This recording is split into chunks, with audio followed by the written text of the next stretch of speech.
Assalamualaikum warahmatullahi taala wabarakatuh. Alhamdulillahilladzi wafaqa man yasha'u min ibadihi li'adilla afdalat tha'ah wa iktisabi akmalas sa'adah. Asyhadu an la ilaha illallahul mustafa bi jami'il kamal.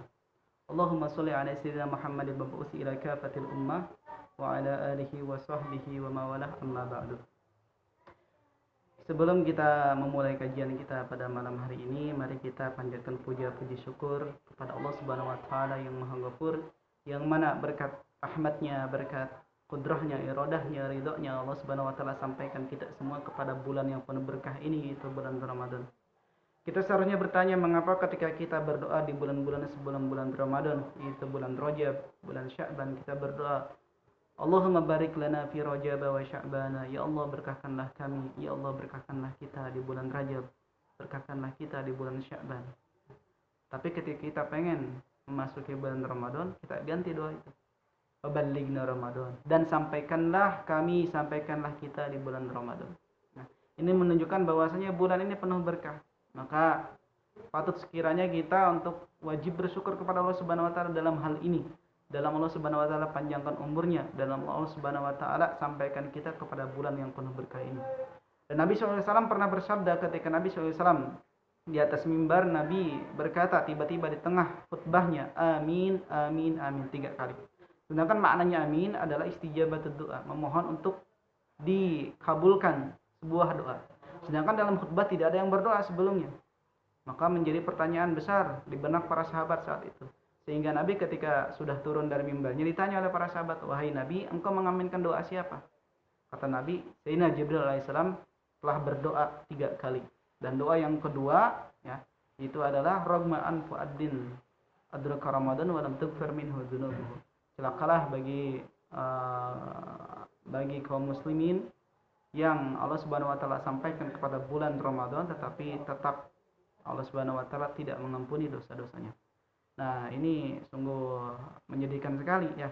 Bulan yang penuh maghfirah yang seharusnya Allah Subhanahu wa taala menyempilkan semua maghfirahnya di setiap amal kita, di setiap ibadah kita, tetapi tetap kita memiliki dosa setelah bulan Ramadan ini. Nauzubillah min dzalik.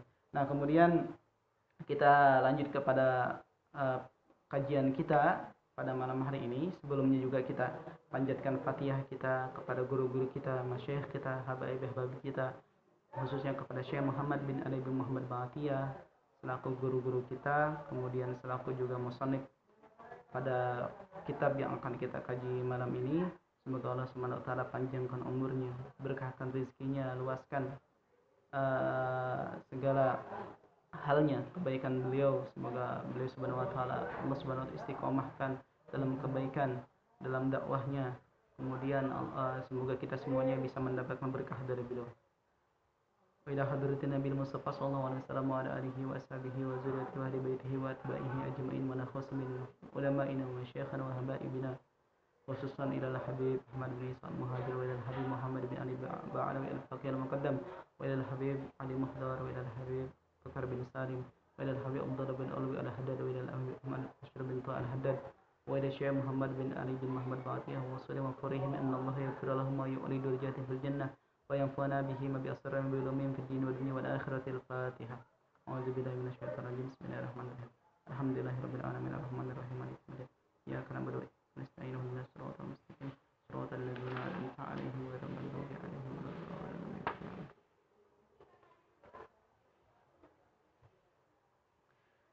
Nah, kemudian kita masuk kepada kajian inti malam ini, yaitu kajian fikih dari kitab Ghayatul Muna Syarah Safinatun Najah karya guru kita Syekh Muhammad bin Ali bin Muhammad Ba'atiyah.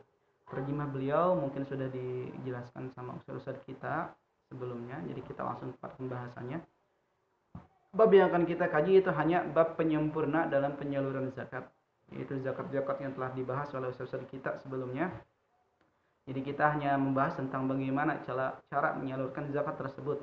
Nah, yang mana pembahasan malam ini sudah saya bagi sekitar ada 2 atau 3 pembahasan. Pembahasan pertama yaitu tentang penyaluran zakat tersebut bagaimana. Dan dalam hal ini, dalam bab ini penyaluran zakat ini ada sekitar 3 masalah. Yang pertama tentang hukum mengeluarkan zakat ini kapan ya? Kapan kita wajib mengeluarkan zakat? Jadi di sini kata Sayyidi Syekh, ketika orang-orang ya yang sudah dijelaskan sama ustaz kita, dia wajib mengeluarkan zakat ya, sudah memenuhi syarat-syaratnya, baik itu zakat ternak, zakat nakad ya, emas ataupun perak, kemudian zakat tijarah, zakat nabat ya, zara pertanian, ataupun zakat nabat buah-buahan, yaitu buah anggur dan tamar, kurma. Ketika sudah selesai, kapan dia wajib mengeluarkannya? Apakah langsung ketika sudah selesai nisabnya udah ada, kemudian haulnya udah ada, wajib mengeluarkan langsung, atau bagaimana? Katanya di sini wajib mengeluarkan zakat alal faur, langsung ba'dat tamakkun ya, setelah memungkinkan kita untuk mengeluarkan zakat tersebut. Maksudnya tamakun bagaimana? Ya, maksudnya tamakun bagaimana? Apakah cukup ketika kita sudah menghitung hari sampai haulnya selesai, satu haul? Apakah kita di hari itu juga wajib? Katanya belum, ya. Secara ini wajib mengeluarkan zakat, tapi secara fiilnya yang mengeluarkan di hari itu, kalau kita belum tamakun, kita juga dihukuminya wajib tapi belum alal faur. Kapan kita diwajibkan mengeluarkan zakat alal faur langsung? Yaitu ba'dat tamakun. Apa itu tamakun? Ketika kita sudah memungkinkan untuk mengeluarkan zakat tersebut. Seperti apa? Seperti kita harus mengumpulkan ya, ataupun menyisihkan ternak-ternak yang akan kita keluarkan zakatnya. Contohnya kita memiliki 40 kambing ya, kita harus mengambil ya, menyisihkan 1 ekor kambing untuk dikeluarkan zakatnya. Kemudian kita juga harus ihdar mustahik, kita cari mustahiknya siapa yang akan kita kasih. Nah, setelah kita nyari-nyari hal tersebut baru kita keluarkan. Nah, di situ alal faur. Nah, contohnya juga ketika kita sudah memanen tamar ya, memanen rutob, kita juga perlu mengeringkan kurma tersebut ya, sebelum kita keluarkan zakatnya. Nah, ini disebut tamakun. Ketika kita sudah melewati hal-hal tersebut, maka kita wajib mengeluarkan ya, wajib mengeluarkan zakat yang sudah ditentukan sebelumnya. Jika sekiranya kita mentakhir pada setelah tamakun, contohnya kita sudah mengeringkan kurma-kurma kita ya, kita sudah menyisihkan ternak kita ya kan, tapi kita tidak langsung memberikan, maka di situ kita dihukumi dosa. Nah, di sini kata tamakunnya seperti apa sih contoh tamakun? Katanya kita perlu waktu untuk menghadirkan mustahik, itu disebut kita dalam tahap tamakun. Begitu juga ketika kita menyisihkan harta yang pengen kita zakatkan, itu disebut juga dalam tahap tamakun. Begitu juga ketika maliknya ataupun yang ingin mengeluarkan zakatnya, dia masih ada urusan secara duniawi atau ukhrawi, itu juga masih dalam tahap belum tamakun ya. Ataupun dia mahjur ya, mahjur bil falas, itu dia diboikot dalam hal karena dia memiliki banyak hutang ya, banyak hutang untuk apa, tapi dia wajib zakat contohnya, maka dia selesaikan dulu mahjurnya. Nah, ataupun seperti tadi kita perlu mengeringkan kurma kita, maka kita masih dalam tahap belum tamakun. Nah, itu adalah masalah pertama. Jadi setelah kita melewati tahap tamakun, kita wajib mengeluarkannya secara langsung. Kemudian yang kedua, permasalahan yang kedua, itu siapa yang akan menyalurkan zakat? Siapa yang akan menyalurkannya gitu. Contohnya saya adalah peternak. Harta saya sampai contohnya 120 kambing, maka wajib mengeluarkan 2. Nah, apakah saya wajib sendiri nyari mustahik gitu? Wajib saya nyari sendiri, saya bagi sendiri kepada mereka, ataukah kepada imam ya? Bahasanya imam kalau kita badan zakat mal sekarang, apakah wajib saya sendiri, ataukah wajib ke mereka, ataukah boleh kita memilih antara saya sendiri mengeluarkan tenaga, atau saya cukup mewakilkan kepada mereka ya, kepada yang berhak, yang memiliki tugas khusus dalam zakat. Nah, di sini secara hukumnya katanya kita harus lihat rupa zakat tersebut terlebih dahulu. jika sekiranya zakatnya ini zakat zohir. Apa itu zakat zohir? Jadi kita harus tahu harta-harta yang akan dizakati ini itu ada berapa? Ada 8. Ya, ternak ada 3, ya, seperti yang kita tahu yaitu unta, sapi dan kambing. Kemudian emas, perak 5. Kemudian barang dagangan, urudut tijarah. Kemudian dari buah yaitu buah anggur, kemudian buah tamar, kurma. Nah, ini ada 8.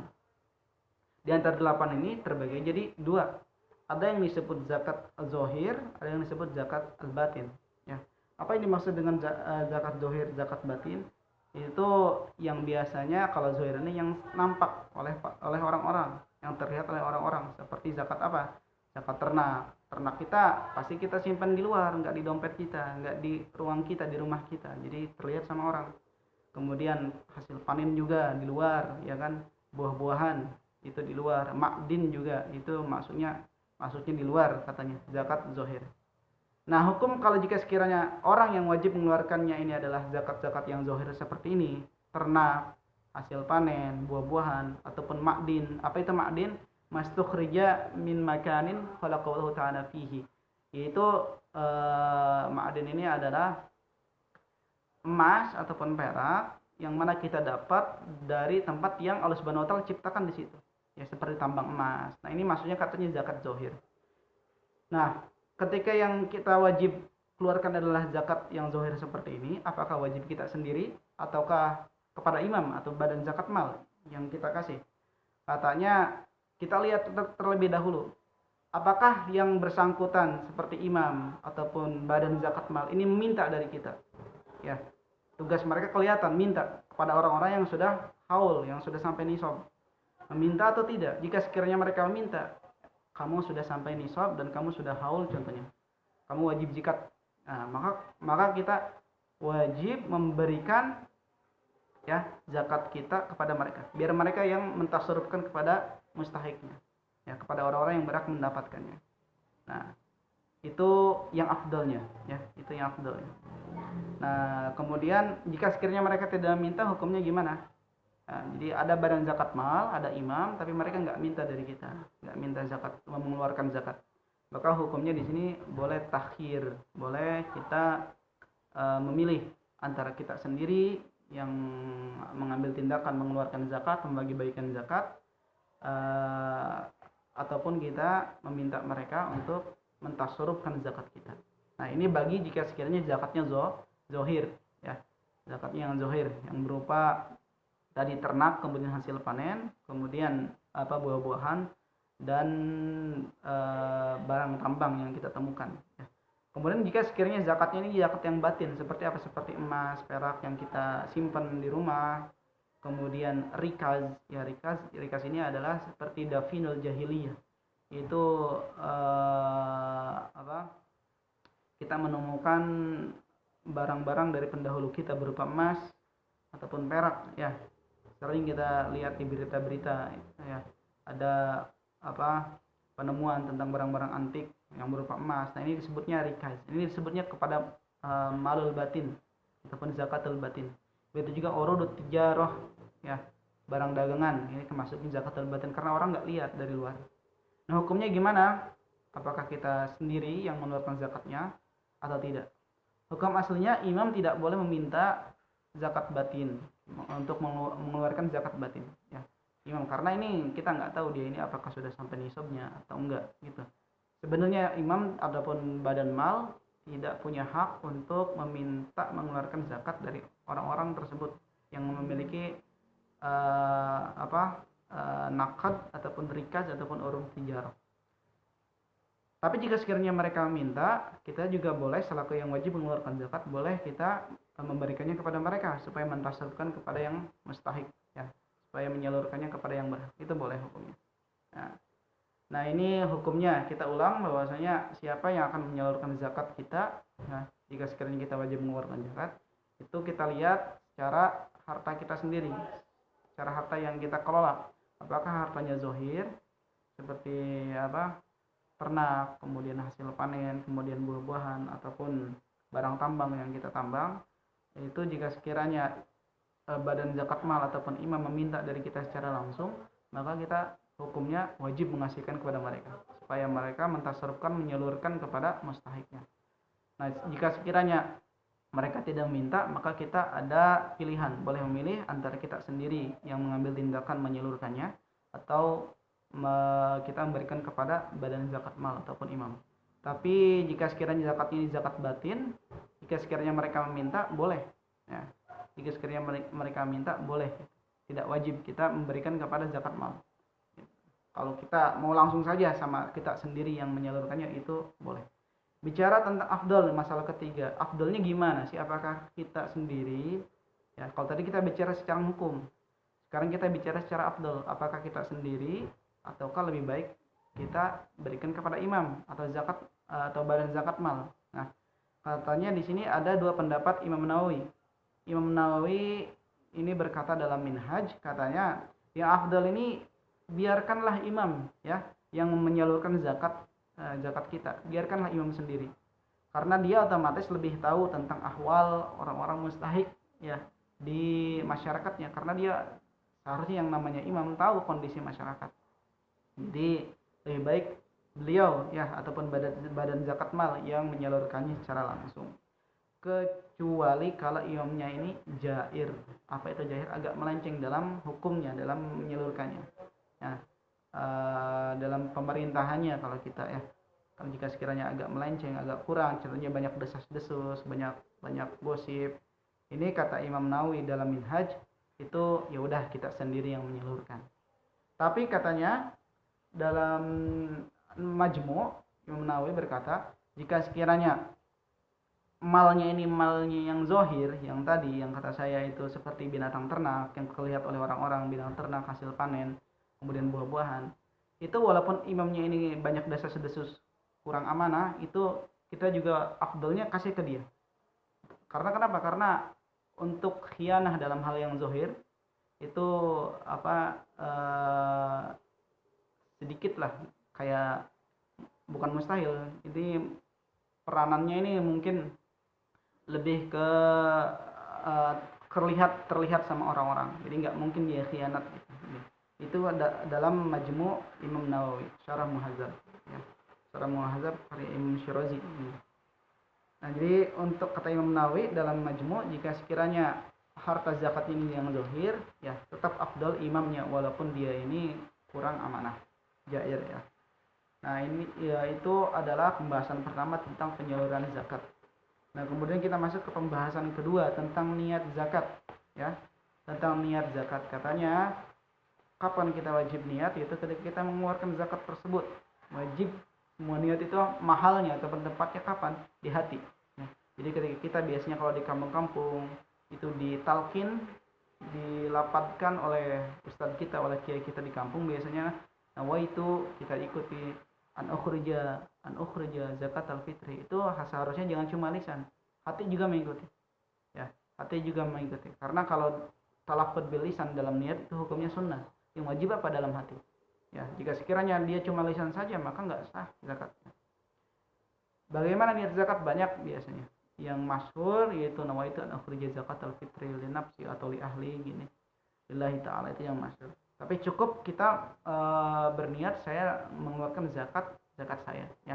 Nawaitu zakat amali, boleh. Kita enggak boleh ngomong nawaitu sedekah mali. Sedekah berarti niatnya, enggak boleh. Ya, kemudian masalah kedua dalam niat, kalau di sini si Syekh memberikan satu masalah, jika sekiranya dia mensedekahkan semua hartanya, contohnya dia memiliki urud tijarah ya, ataupun memiliki thimar, banyak buah-buahan, dia sudah sampai nisab, dia sudah sampai haul, kemudian tamakun juga, tiba-tiba dia mensedekahkan hartanya semua. Ya, tentunya dia berkata, saya sedekahkan semua buah-buahan saya, semua anggur saya, ataupun semua kurma saya. Nah, apakah ini menunjukkan bahwasanya zakatnya telah gugur karena dia sudah mensedekahkan semuanya? Katanya, kalau dia meniatkan semuanya ini adalah sedekah, maka hukumnya lam taskut minhu zakatuh. Katanya tetap kewajiban zakatnya ini tetap tidak gugur, maka wajib tetap dia mengeluarkan. Walaupun ya secara fakta udah nggak ada harta lagi, dia sudah sedekahkan, tapi dia wajib punya tanggungan. Kecuali jika sekiranya dia tidak sebelumnya dia menyisihkan. Jadi contohnya urudu tijarah ya, barang dagangan dia sudah hitung sudah sampai nisab, kemudian sudah haul, dia hitung berapa zakatnya berapa, dia sisihkan. Dia sisihkan sekian, 2,5-nya. Kemudian dia tiba-tiba ngomong, atasodaku, saya mau mensedekahkan semua harta saya kepada fulan contohnya.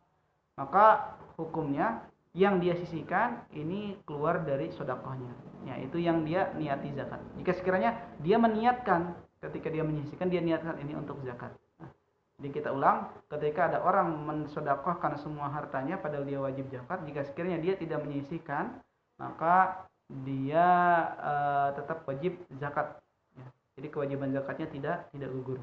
Sedangkan jika sekiranya dia sudah menyisihkan dan sudah meniati zakat, ya, sesuatu yang disisihkan tersebut, ketika dia mengucapkan saya mensedekahkan semua harta saya, maka itu tidak termasuk yang disisihkan, karena yang disisihkan tersebut itu buat zakat. Nah kemudian di sini masalah ketiga dalam niat zakat, yaitu asnaf, ya. Sebenarnya bukan pembahasan kita untuk menjelaskan asnaf ataupun mustahik yang berhak mendapatkan zakat siapa saja. Itu bukan penjelasan kita hanya membahas tentang sedikit hukumnya, ya. Jadi ada pertanyaan apakah kita wajib menyalurkan zakat kepada semua asnaf yang 8, ya, asnaf yang 8, ataukah cukup kita hanya kepada sebagian saja, ya. Ini disebut apa? Istiab, ya, istiab. Artinya di sini kata Sayyidi Syekh, jika sekiranya di sini ada terjadi khilaf antara ulama-ulama kita, yaitu ulama mazhab, 4 mazhab. Di sini katanya mazhab yang 3 selain mazhab kita, katanya la yajibul isti'ab lil asnaf as-samaniyah. Tidak wajib isti'ab ataupun menyeluruh memberikan harta kepada 8 mustahik secara langsung. Bahkan kita boleh mengambil satu mustahik saja, contohnya yang fakir saja. Semua zakat saya mau dikasih ke orang fakir saja, yang miskin gak dikasih, kemudian yang gorim gak dikasih gitu. Nah, tapi kalau mazhab kita enggak, kita wajib istiab, wajib menyeluruh kepada semua asnaf, ya. Jika sekiranya ada semua, jika sekiranya cuma ada 2, ya kepada 2 asnaf tersebut. Jika sekiranya ada 3, ya udah kita kasih kepada 3 tersebut. Bahkan kata Sayyidi Syekh, di sini ghalibul bilad, kebanyakan tempat ini untuk melihat mustahik ataupun orang yang berhak mendapatkan zakat ini enggak lebih dari 4 saja, yaitu siapa? Fakir, miskin, kemudian gorim, orang yang punya banyak hutang, ibnu sabil, itu orang yang kehabisan bekal di jalan. Ini kecuali amil, ya. Kalau amil pasti ada, ya, kecuali amil. Nah, ini kajian kita malam ini, yaitu cuma sekedar penyempurna penyaluran zakat. Jadi kita nggak usah diulang lagi, cukup. Karena kita masih ada satu kitab yang akan kita baca, yaitu tentang al-Mawaid ar-Ramadaniyah karya Imam Ali bin Muhammad al-Habsyi. Kita akan baca sekarang, ya. Dan untuk kajian fikih, jika sekiranya ada soal, boleh ditulis di komen ataupun di DM ke Instagram saya, ya, Hilmi Mudalla.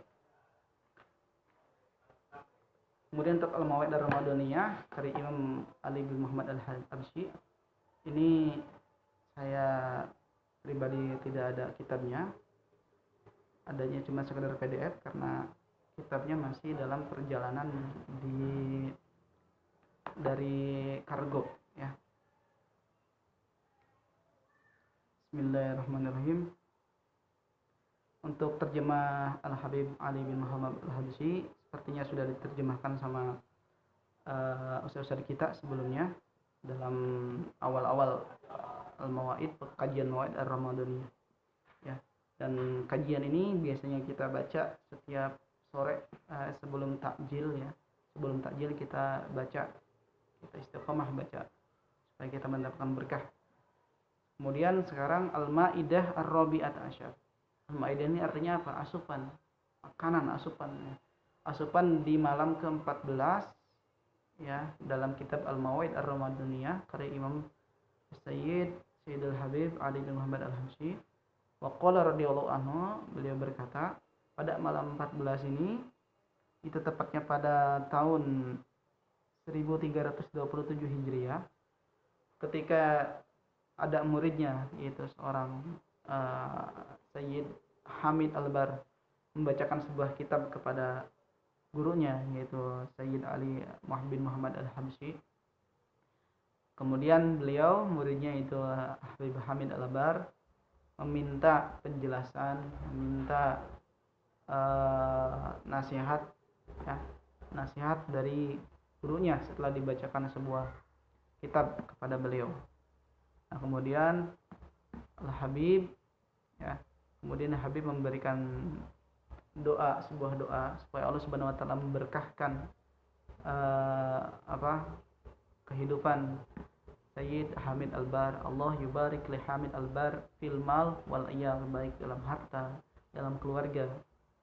Yuballighuhu maratibal kamal, sehingga Allah Subhanahu wa taala sampaikan kepada derajat yang sempurna, derajat paling tinggi minar rijal, dari orang-orang ahlullah. Kemudian Allah Subhanahu wa taala yuballighuhu amalah, supaya Allah Subhanahu wa taala sampaikan juga apa yang dia kehendaki, apa yang dia cita-citakan ya. Wa yansuruhu ala a'daihi kullihim, dan semoga Allah Subhanahu wa taala menolongnya dalam hal menahan semua godaan musuhnya ya. Kemudian beliau juga memberikan sebuah nasihat, wal haq an tamkutha haitsu anzalaka, harusnya engkau ini tetap berdiam di tempat yang mana Allah Subhanahu wa taala ya, Allah Subhanahu wa taala tetapkan engkau di dalamnya, tetapkan engkau di tempat tersebut, hatta yakunallah anhu naqala, sehingga Allah Subhanahu wa taala sendiri yang memindahkanmu. Jadi intinya kita dakwah kepada orang-orang terdekat kita terlebih dahulu, keluarga kita, pada karib kerabat kita dakwahkan, karena itu tanggung jawab kita yang lebih daripada yang lain ya. Kemudian beliau juga memberikan sebuah nasihat-nasihat yang penting, wal ajalah minasyaiton, jangan kita ini bercepat-cepat dalam semua perkara, karena ajalah, bercepat-cepat itu terburu-buru itu dari setan. Waradah minar rahman, semoga kita mendapatkan keriduan dari Rahman.